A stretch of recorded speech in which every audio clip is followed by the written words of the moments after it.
Hi guys, welcome to our channel Patel sisters. ఇది వచ్చేసి మా కాలనీలో బంగారు మైసమ్మ, బొడ్రాయి ఇంకా శివలింగం ప్రతిష్టాపించారు.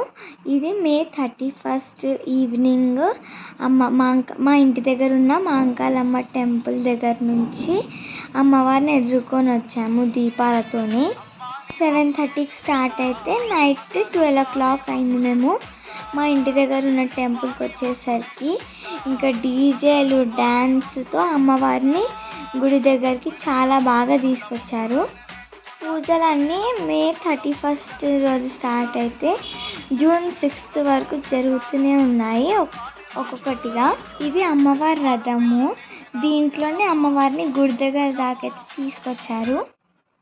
ఇంకా డ్యాన్స్ చేసే వాళ్ళైతే నాన్ స్టాప్గా డ్యాన్స్ చేస్తూనే ఉన్నారు 4 to 5 hours. సెకండ్ రోజు అయితే గణపతి హోమం జరిగింది.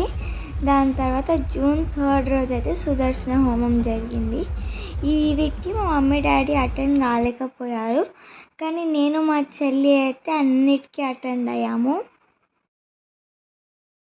అమ్మవారి ప్రతిష్ట, బొడ్రాయి ప్రతిష్ట ఇంకా శివలింగ ప్రతిష్ట 4th రోజు అయిందనమాట. జూన్ 4th రోజు మన ఇంట్లోకైతే ఘటంకుండ తీసుకెళ్లారు. నెక్స్ట్ వీడియోలో ఘటంకుండ ఇంకా బోనాలు ఎలా తీసుకెళ్ళామో చూద్దాం. Thank you for watching. Please do like, share, comment and subscribe to our channel Patel sisters.